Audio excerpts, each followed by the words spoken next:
Hello, everyone, and welcome back to another babbling review. Probably the most happy we're ever going to be doing a review, maybe by the final, but we are European finalists. We've got through against AZ, 1-0 win in the end, playing Fiorentina in the final.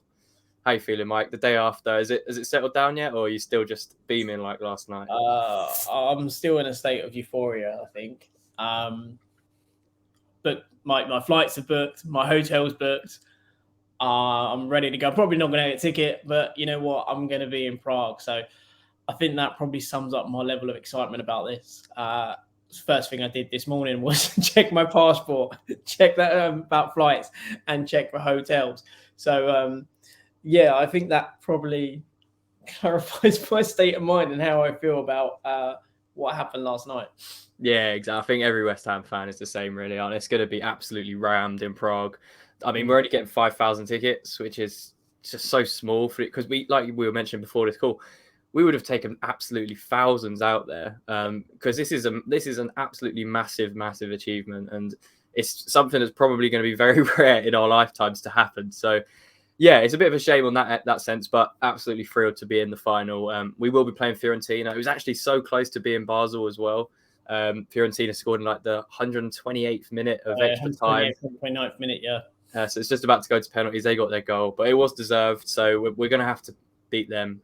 We were expecting to play them. So yeah, just the whole story of last night needs telling from the start because there was events before, there was events during the game, and there was obviously the events after, both mixed with good and bad. So let's start with kind of how the night started with the lineups, as we normally do.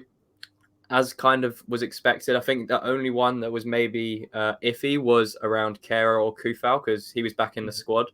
And obviously Antonio's fitness, I think we were just resting him anyway for this match. So it was very much as you are in terms of the lineup. Obviously Kera right back and the standard pairing of Zuma and Aged at the back. And with them, it was very much what we expected. You know, the left back came back, Kirkes, from his suspension, and they brought in Coulson as well, who was back from injury. So going into the match, obviously the atmosphere was building for them. It was a lot of tension, a lot of nerves amongst the West Ham. I saw it on my timeline the whole day, how nervous everyone was. To be honest, other than the first kind of 3 or 4 minutes, I thought we settled into the game pretty well. We started to pass the ball a little bit better. And yeah, it looks like the gaps were there early on. And it was very clear in my mind how AZ were going to play. And it was similar to the first leg. They're going to possession-based football, be patient, and they think the opening will come. But how are you feeling in the first kind of 15, 20 minutes of the match? Because we actually had a couple of decent chances ourselves. Yes, I think the opening, 5-10 minutes, they pretty much had all of the ball. I think they had a kind of, in the opening minute, I think they had a kind of a shot, a bit of a wayward one. And from there, you're thinking, okay, we're going to sit deep. We're going to try and hold and limit the space and allow them to have the ball and potentially wait for them to make mistakes. And obviously that happened. And as that kind of that first 20 minutes wore on, we obviously grew a bit into the game because obviously there was more kind of the initial, I guess, enthusiasm for the game for AZ kind of not petered out, but we restricted space and made it difficult to kind of find any inroad. So yeah, ultimately, as there is with every game of football, there's always going to be an ebb and flow. And then we started to kind of get the ball a bit more, get the ball into the likes of Paqueta. And what we saw was that we actually had some really good breaks. Antonio, in that opening probably 45 minutes, was probably one of the best performances that we've seen from him in such a while because his touch was tight. Very rarely tried to go down under any kind of contact. He rolled the kind of challenges pretty well and looked to kind of hit them, with the pace behind because he knew he had the beating of him when it came to just a straight out race. And Paqueta had some fantastic touches, and in those early kind of moments as well, we constantly threatened with those two. There was just these couple of little minutes where we just literally the pass was just not necessarily overhit. It was just, I think one of them where Paqueta got the ball and he broke forward brilliantly, plays it through. Antonio's just not able to kind of sort his feet out so he can take it into his stride. And the ball had to be hit with pace anyway because of where it was. And then another incident where he tries to play it through with his right foot and it's just a slight I guess, misunderstanding, kind of miscommunication as to where it was going to go. Yeah. But yeah, in that early kind of stage, we looked comfortable, consistently from a defensive point of view. It reminded me a lot of the Fulham game, Yeah. one where I know many fans were very happy with that game because we got the win and so on. It's a game where I watched and really didn't enjoy from the perspective of the way we were in possession was far too sloppy. So some players weren't necessarily doing what was best for the team in possession. Some of their passing was wayward. Some of their positioning wasn't conducive in which to retain possession, and out of possession at times we got a bit caught, particularly on that right hand side. I thought we were their left, our right.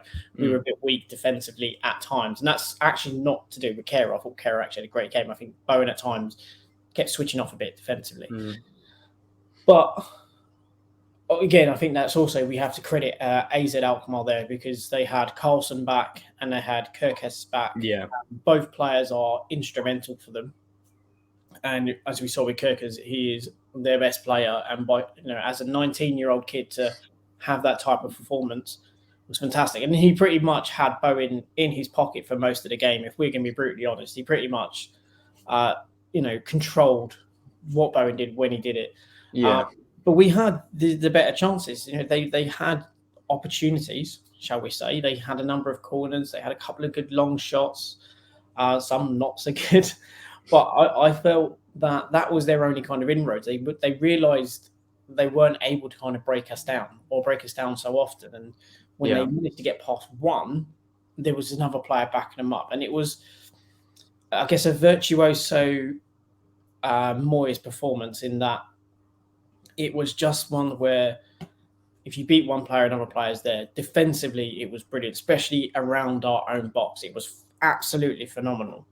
Other aspects of a defensive play I really wasn't happy with our lack of pressing, and also in possession. I thought we were very lackluster by a couple of players. But that first 20 minutes was just important to ride any kind of storm that came from AZ to settle, I guess, into the game and then see if we can, as Moyes often likes to put it, nick a goal. Yeah, exactly. I think it was as we kind of predicted. We had the goal advantage going into this. It's a semi-final. We knew exactly how we were going to set up regardless. I think if that was, say, a group stage game, we would have seen a different approach to how we played it. But obviously, you're 1-0 up in a semi-final, basically, and you're going to want to hold on. We've seen Moyes play the exact same way, regardless of who, but what stage of the match, whatever the opposition. If we take the lead in a match, we'll be the exact same. So I didn't have any kind of surprised to see how the pattern kind of developed in the first 15-20 minutes.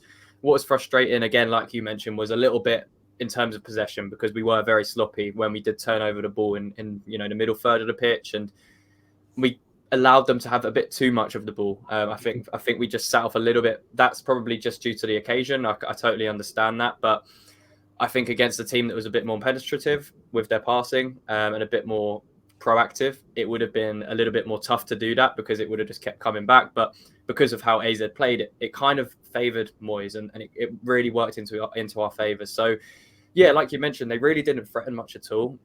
It really did remind me of that Fulham match, actually. That's a great comparison. The way we set up and the way they were kind of just being patient in their build-up, moving side to side, trying to come down this left-hand side. But other than that, man, I really wasn't too worried. It was more just like nerves of getting to the final. But the actual game, I wasn't too worried about. And we had a really good chance with Paqueta. You already mentioned the Paqueta and Antonio link up. Antonio does absolutely brilliantly. He just holds up the ball so well, shrugs off his defender, turns him, drives into the space, plays it out to Paqueta, and he kind of comes onto his left-hand side.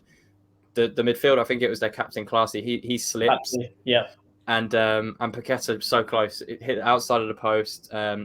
Maybe could have done a little bit better, but it was quite a tight one with how the defenders were set up and the angle that he had to shoot from. But the signs were there that Paqueta was growing into the match, and he definitely started to click, because Moyes decided to play him a bit further forwards yesterday, and he had Souček sitting with Rice. So it gave him a little bit more freedom on the ball, and he really was the one that was kind of instrumental, especially first and second half, to us having any type of creativity in that midfield and being able to break from that middle third to the final third. So Yeah, so close. But Paqueta's first half performance, what did you make of it, Mike? Yeah, I thought it was brilliant. I thought what he did very well was he recognised that Jordi Clatsi was the weak link. When I say weak link, I mean defensively. Clatsi on the ball is probably one of their best players on the ball in the way he distributed and made a couple of really good passes. In fact, he made one directly over our back line. I think they got ruled out for offside, which was an actually really dangerous opportunity had Pavlidis kept himself on side, but obviously he didn't. But what I think Paqueta recognised was the severe lack of pace in Clatsi. He could not keep up with anyone really when they got around him when they knocked it past, and that was where he really got his joy, was when we broke through their midfield by taking it past Clatsi, because he just couldn't get anywhere near any of our players, which is obviously something that if you're getting done for pace against West Ham, then you must be so slow. They're a slower team than us. No, exactly.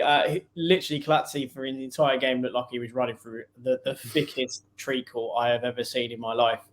But yeah, it was. I think Paqueta recognised where he needed to be and got in some really good really good places. The criticism is, he's got to tighten up on some of his passing, because we don't tend to get. You're not going to get many chances in the setup that Moyes has. Yeah. If you look at last night, they have to be so crisp and so secure in that kind of final third for you to ensure that you take the most of it.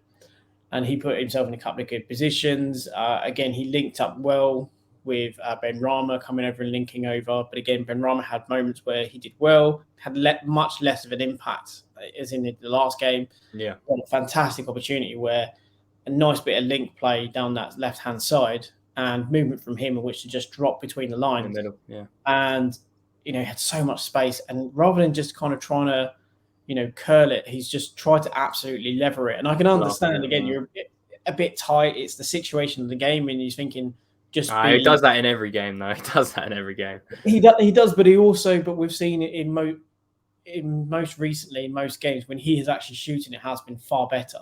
Yeah, it has.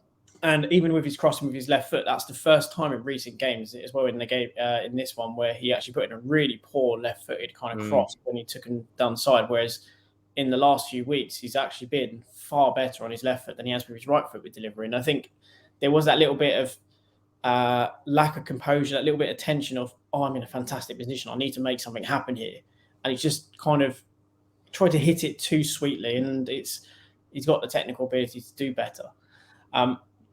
But yeah, it was just that kind of that half where it was bitty. Players were dropping in and out and looking good in phases, but not consistently enough.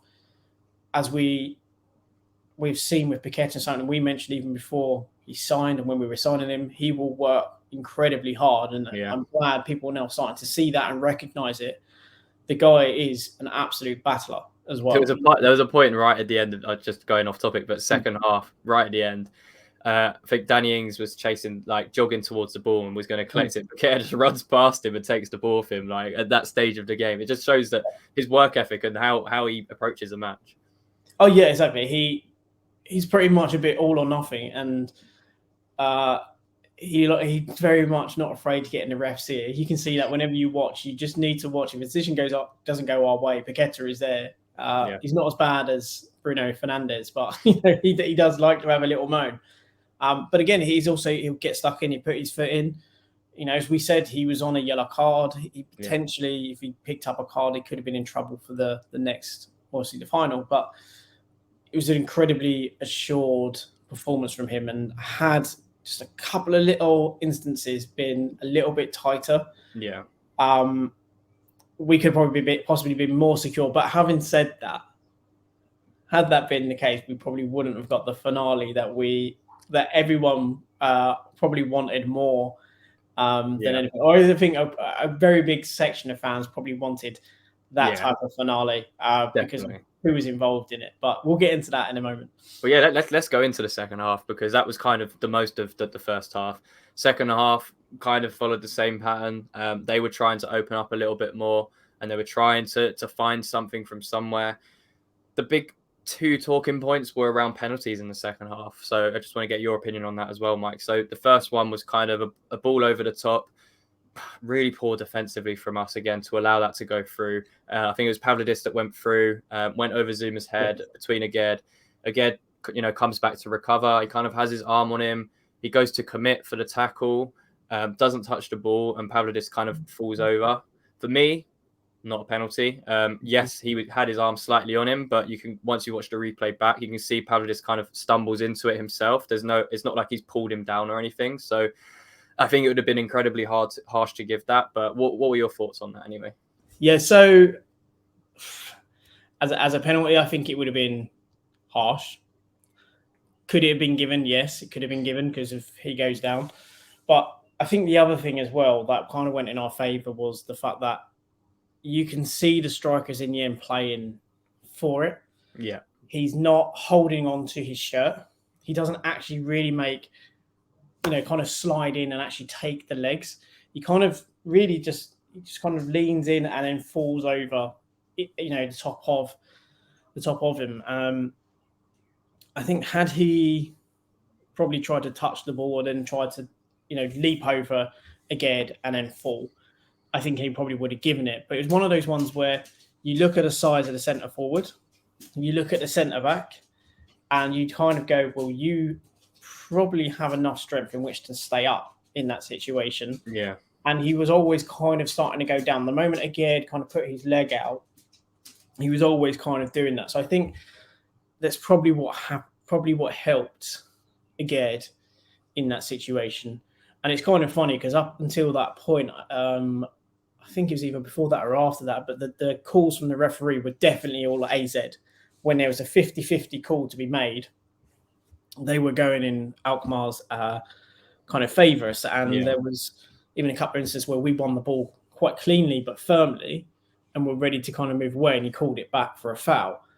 So it was kind of interesting that that call didn't actually happen. And I think it was the right call. Again, if it would have been given, I would have been gutted, but I think I probably would have understood it because of the situation. He's through and goal, and again, it's gone down. There's minimal to no contact on the ball. Yeah. But again, I would have also felt aggrieved because for me, I could see the striker was playing for it at that point. He had no real kind of desire to go for the shot. He was like, oh, he's going down. I'm going to go over him so I can try and get a penalty. Yeah, exactly. So I think that kind of actually probably played into the decision because it didn't necessarily happen at pace, I think, well. And it all kind of in slow-mo, and then he just went down. And the way he kind of falls, you can't really see Aged pulling him. And he kind of goes down as if you would assume someone was being pulled in that direction, but essentially just leans and then falls over. So I think that's kind of what is why you could argue we got away with it. And I think it's probably fair to say we got away with it rather than it wasn't an outright penalty. I think we probably got away with it because I can see reasons for and against it being given. Well, the next one that was kind of being appealed was the Zuma handball. Another ball comes into the box. Ariola comes to claim it, kind of catches it, but then it kind of hits the arm, so it falls out of his hands, and it kind of like almost goes like that with the ball and Zuma's up in the air to jump, so it hits his arm. Never a penalty in a million years. So I think they were just getting desperate by that point. So yeah, again, that was nowhere near a penalty. The other one maybe more arguable, but this one definitely not. And then just the later it got on, the more nervy it became. Shortly after that, we had the incident with Kera and Ariola, where Kera almost scored an own goal, but again, we got away with that one. Another jump and scare. Also, and then you can see, him also chatting, saying, "I need you to talking to me. I need you to know what is good." But I will say, bar that moment, Kera was solid for us defensively and in that game. Same with Ariola. That was the Ariola that we was used to seeing. He made some really good saves, actually. He made good saves. He was commanding. He came out. He claimed the ball. There was even one, I think, where Ben Rama was trying to clear it, and it's also scooped back into the box, and he's just come out and just grabbed that ball in the air, under pressure. And I thought he was quite calming last night, actually. Far better than what he was in the last game, obviously, because there's a goal that he conceded. But that was probably his only shaky moment. But still, he came in and pretty much looked to clear people out. So it was if I'm dropping it, you're all cleaned out kind of thing. But he worked really well with Zuma. Zuma was again just awesome. Again, had some very good moments and decided to channel his inner to rap and just kind of get the ball and go on a little mazy run. But yeah, it was just they were getting desperate, as you say. They had a couple of really good opportunities early as well, like Kirkus got himself in tight on the byline within, I think, the first couple of minutes and flashed a ball across the area. We had a couple of moments where they just flashed across, a ball across, but we defended it quite well, really, surprisingly. But also, their striker was so keen to constantly get there that he constantly put himself in an offside position as well. Yeah. So it was one of those where, as a defensive line, we were absolutely solid. That we kept that line so well. And one of the reasons we were hard to play for is because we didn't step out and step up onto AZ, which meant we limited any kind of spaces that they had in which to kind of, poke at holes and so on. And they managed a couple of times, which is going to happen, obviously, with that much possession. But as you say, you could see there was desperation in there because they just couldn't work out how to get at us. And the surprising part is then they take off Caress as well. Yeah, exactly. Which is such a surprise as well. Yeah, no, definitely. I think when they made them subs, it was very much they were just throw anything different on. Let's try something different. And again, the game did open up. We probably could have wrapped up the game a lot earlier than we did, but I don't think any West Ham fan cares right now. Again, it's one we just look at it and go, how have you missed? But when you kind of watch it as well, you go, yeah, fair enough. You kind of it also came from Souček just doing the most Souček thing where he just scuffs his shot and then it just ends up to it would have been the most West Ham goal ever. But it would have been. And it's just one of those you just sit and go, oh, that was it. That was the goal. I think that was around 70th minute or so. I think it was later than that. I think it was a bit later, but 83rd or something. But we were looking tired as well at that stage. Our back was against the wall. That felt like the moment to kill it. But I mean, we did create that one more chance. We obviously made the sub. Ben Rama coming off for 4 now, 20 minutes before that. I think it was a 93rd minute in the end. 5 minutes of added on. Their ball comes up. Souček absolutely does brilliantly. Wins the header to start with. From a defensive, I think defensively, Souček in the second half was really, really good. It's something we've been saying all season, isn't it? Defensively, it's been great. It's just the other areas where it's just so lacking. We saw it in the first half. The amount of time Souček was sloppy in possession, but he did improve as the game went on. But yeah, defensively, I thought in that second half he was really, really good. And he won that initial header. Fornals was there to kind of nick the first challenge. And then he just absolutely does the I think it was the captain in the end. Classy, absolutely does him with a brilliant nutmeg. And then he's kind of through on goal. I think the tired legs of AZ meant that Fornals looked a bit faster than he probably is, but he was kind of able to get the space away and he takes a shot. And it was a really nice finish, to be fair. He puts it into the corner. And just that moment of just absolutely knowing we're in the final and being, Fornals being the one to do it, because he's been under so much criticism recently and we've defended him. I've defended him on Twitter. And I was just so happy for him that he got that goal. And you could see how much it meant, not just to him, but to all of the players, all of the fans, all of the staff. And just that moment was just special. And I think if you look on Twitter as well, there's a massive, I think there's quite a large outpouring of people being happy for Pabs because it's been a tough season. We put it out as well. It must have been a really hard season from him. Anyway, but to go from being one of the main men last year who were trusted and counted on to being someone who's, it's sad sometimes to say even on the periphery of the squad, is being polite. And he has struggled so much this year with form, with minutes and all of those kind of things. Obviously he's played more in Europa Conference, but besides that, he's pretty much been nowhere really. And that kind of him coming inside and playing more inside in that moment was the Fornals that we've come to love in many cases. And obviously not all the fans do, but a vast majority have a lot of love for Pabs. And that goal was the Pablo that we saw last year. And what was obviously the funniest part about it is prior to that, whenever we got the ball driving into the corner. And there's a brilliant picture of Danny Ings with his arms up, looking like he's celebrating as if he thinks he's going to go score a goal. Right.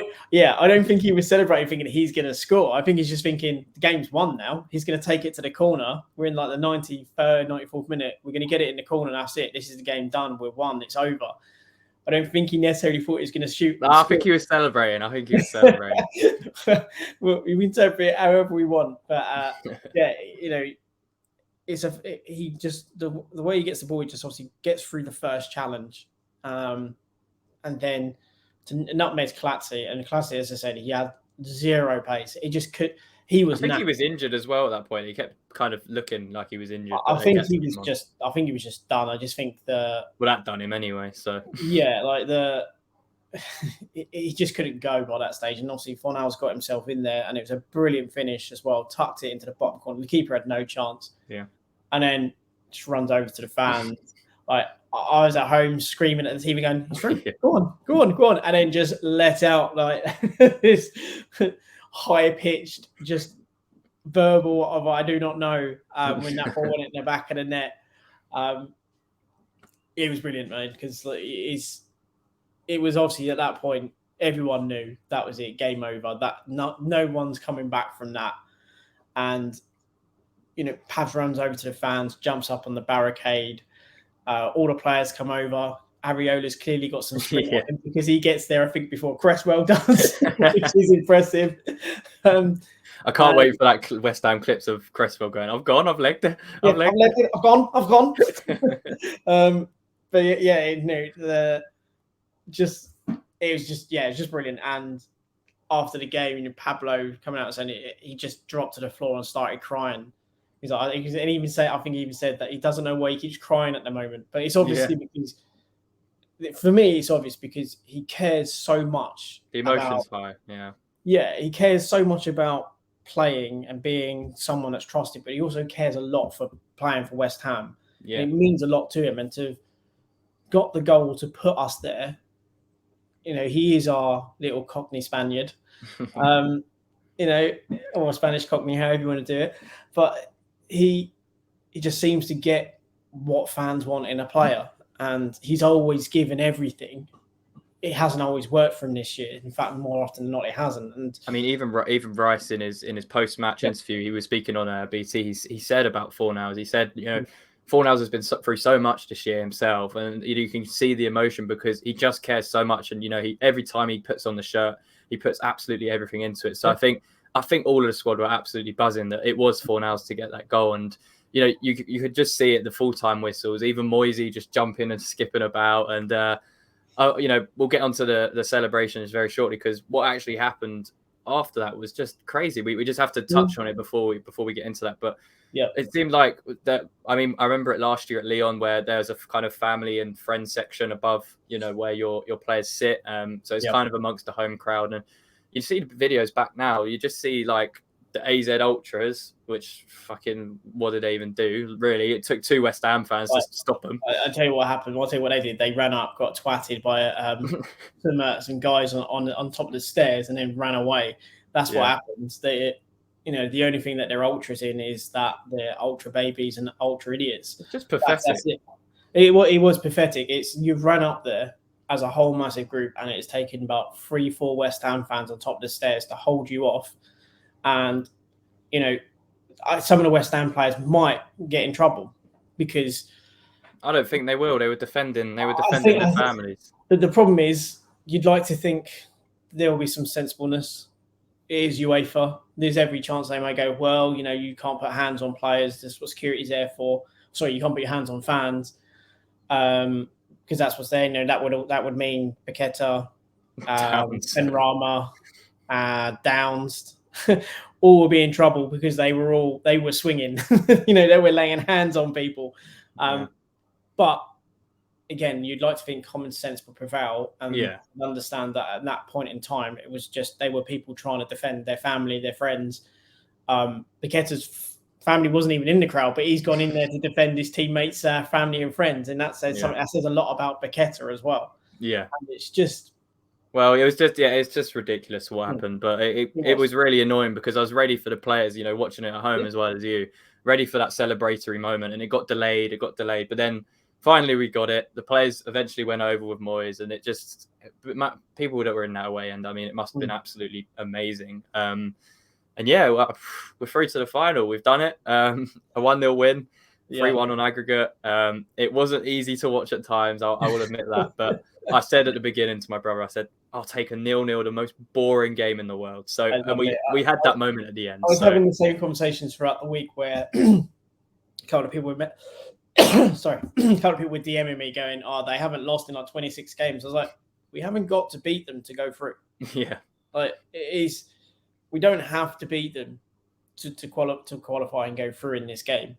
And again, I also mentioned one of those is like, look, records are there to be broken, right? Exactly. And then what do? We basically shithoused the win.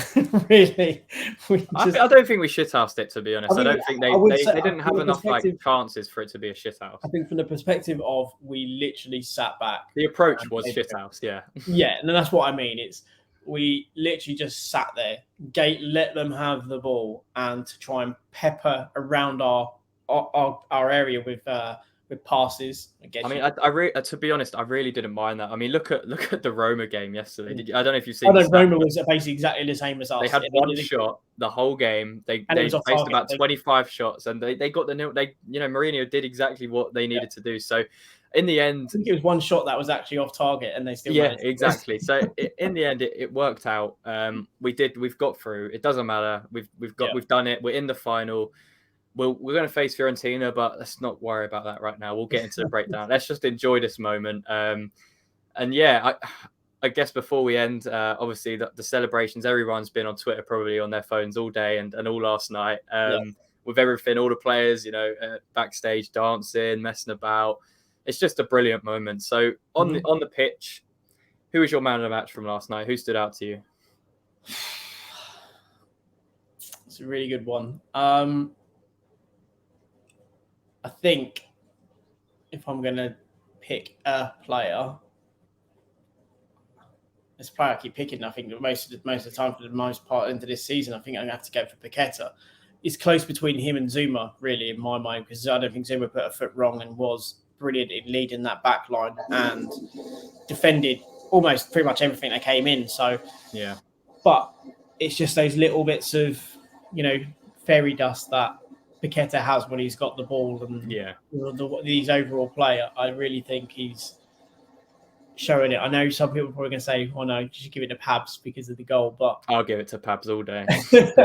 but I just think if we're talking about man of the match, it's him. If it's man of the moment, then 4 nails. And let's face it, I think anyone who knows me on Twitter knows that I adore Pablo anyway. And essentially to commemorate that thing, I've bought a print as well. That is I saw that, the Pablo goal. So I'm giving him enough kudos as it is. So I think as a man of the match, it is Paqueta. But for the moment of the game and one of the moments of the season for me, mainly because I always wanted to succeed. Yeah, probably my biggest moment of this season is that goal because of the context of the game, how much tension there was, how any moment, a mistake in those last few seconds or minutes could have just gone the other way, and AZ could have scored. And I think had they scored, we probably would have gone out. I don't think we would have been able to get our momentum going. And just to have, in that moment, to all of a sudden channel what was the Pabs we've seen of last year and probably the year before, where he just has that confidence to get the ball and drive with it. And to see him in pieces after the game is great. Not in the sense that he's in pieces. That's not nice, but it's the relief. It's the relief. It's the joy. It's the passion. It's the pride of doing something for the club, for himself, for the fans. And then when you see the celebrations, singing Bowen's on fire to Bowen, Nordman doing it properly. Singing West Ham are massive, singing Bubbles with the fans. We haven't even mentioned the fact that Mark Noble was tearing up on the pitch and he was amongst. I mean, that was just amazing. Noble in tears, and then if anyone follows Paddy Power, because sometimes they actually do some funny tweets, and they go, him rocking up with a massive buffet and then some beer. He's just like a crate of Heineken's in the picture. Just a crate of Heineken. There's it's yeah, it was just those kind of little things, and the players singing and dancing very badly to Cotton Eye Joe.